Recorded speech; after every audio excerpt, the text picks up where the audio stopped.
Good afternoon, everyone. TGIF. Welcome to the Tom O'Brien Show, TFNN. Ken Shreve sitting in for my good friend, birthday boy, Tom O'Brien. Should I sing happy birthday on the air? Happy birthday to you. Oh, I won't do the whole thing, but happy birthday, Tom. Hope you're having a great... Oh, geez, what if I had said the whole... Geez, I'm glad I didn't sing the whole song there. I stopped myself. That's a good thing. Oh, you guys, too funny. Anyway, Ken Shreve sitting in for Tom for the first hour. I think David White is handling hour number 2, 877-927-6648. My own show, Breakout Investing, airs every day on TFNN just before the Tom O'Brien Show from 3 to 4 Eastern. So if you haven't had a chance to check that out, please do so. Don't forget, folks, you can listen to all TFNN programming on your smartphone. Just open your smartphone browser, plug those earbuds in, type in tfnn.mobi, and you can listen to the stream that way as well. Taking a look at the markets, I think this is a final close for the NASDAQ composite. Not all that impressive a performance for the tech index today. Finishes in the bottom half of its trading range. Day one of a rally attempt for the tech index, so that is noteworthy to some extent. The NASDAQ up a little more than 9 points today, 0.3% to 29.04. So the significance of day one of a rally attempt. The NASDAQ closed higher today. That means it's time to start looking for follow-through, some confirmation, maybe even a buy signal. And you know what? It could come as early as next week. It's not out of the realm of possibility. Is it likely? You know, I don't even know. I'm not gonna say it's likely. All I'm gonna do is listen to the market and see if we get a buy signal. It could come as early as next Wednesday. That would be in the form of a big percentage gain in higher volume. For those of you that don't know me, I spent a lot of my career at Investors Business Daily, learned how to spot follow-through days, market buy signals with Bill O'Neill, who's got extensive research on market bottoms. And we know that no market bottom has ever been put in without a follow-through day. So today being day one of a rally attempt, so long as the low of 28.89 in the NASDAQ composite today, if it holds, NASDAQ continues to hold above that price level, in the near term, the rally will be intact, and you want to look for follow-through on the fourth day or later of a rally attempt. So we'll see how that plays out. And again, it's not out of the question. We're in a market that is clearly under distribution here. Nothing has changed. The indices have fallen, hard off their highs set back in September. It's a market that's under distribution. Distribution is just institutional selling. You've got a lot of big leaders that have totally broken down. We'll go over some of those stocks later in the program. But for an individual investor, if you're swimming with the market tide, you're short the market here. You're looking for short candidates, maybe short index short ETFs, but you certainly don't want to be going long when the market tide is flowing negative. And I have my own newsletter at TFNN. It's called Ultimate Growth Stocks. So my bailiwick is growth stocks. This is not an environment that is conducive going long growth stocks, because growth stocks are some of the asset class that has been most under pressure. So I have a fairly significant cash position in the Ultimate Growth Stocks model portfolio. I am short the market for the time being, but I'm open to the fact that we could see some sort of tradable rally between now and the end of the year. What 2013 brings, I'm not going to hazard a guess, but really the focal point for the market right now is the fiscal cliff. It's not so much earnings season. We're pretty much at the tail end of earnings season. We've got a lot of retail reports set to come in next week.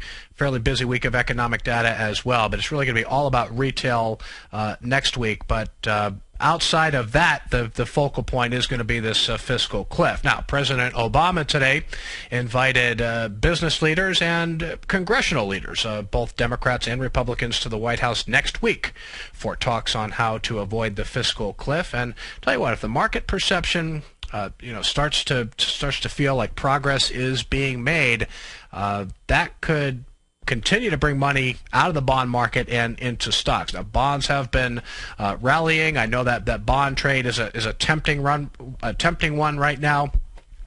Yield on the 10-year note fell again today down to 1.61%. 30-year bond down to 2.75%. Some of these bond ETFs like the TLT. We'll take a look at the TLT here.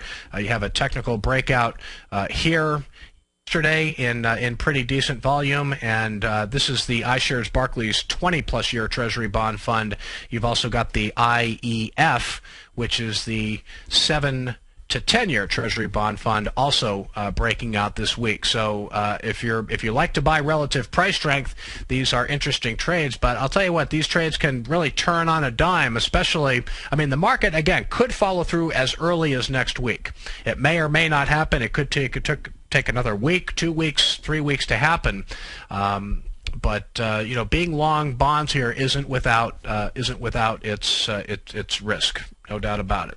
All right, so we had the Nasdaq after early strength finished in the bottom half of its trading range. Let's check in on the S&P 500, see what this index did today. It also finished in the bottom half of its range. You can see the S&P 500 sitting right at its 200-day moving average here. S&P 500 closed up a little more than 2 points to 1379. Its 200-day moving average is at 1381. So it's just a couple points below that long-term support level. And the Dow Jones Industrial Average, similar performance to the S&P 500, up a little more than 4 points, not much movement. 12,815 is the close on the Dow, firmly underneath its 200-day moving average. So a lot of technical damage done to this market, which is going to take time to repair, but it is you know, again, not out of the question that we could see money come in from the sidelines between now and the end of the year. So you have to be nimble.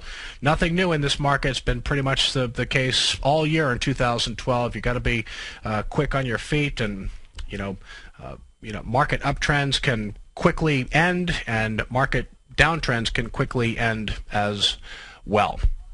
All right, inside the Dow today, Walt Disney. Boy, a lot of selling in Walt Disney today. Did you see that earnings report after the close Thursday? The results weren't terrible, but I'll tell you what, sellers were in this stock in spades today. Big blue chip, name like Walt Disney, economic bellwether, down $2.99 today, 6% loss to $47.05. Came down to its 200-day moving average, closed just above it at 47.05. Its 200-day line is at 46.57. A lot of big sellers in Disney. Of course, Disney recently announced plans to buy Lucasfilms for I think the price tag was around $4 billion. They plan to bring back the Star Wars franchise, and a new trilogy is going to be starting in 3 years. I think the first new Star Wars movie is going to be out in 2015. Earnings were up 15% from a year ago to 68 cents a share. Sales up 3% to $10.78 billion, but that was slightly below the consensus estimate. So right now we've got the Nasdaq Composite about 9% off its recent high of 31.97. S&P 500 almost 7% off its recent high of 14.74. Market in a distribution phase, and we'll have to see. We'll have to just keep a lookout for a buy signal. Until that buy signal comes, I am perfectly content to sit in cash. Maybe consider.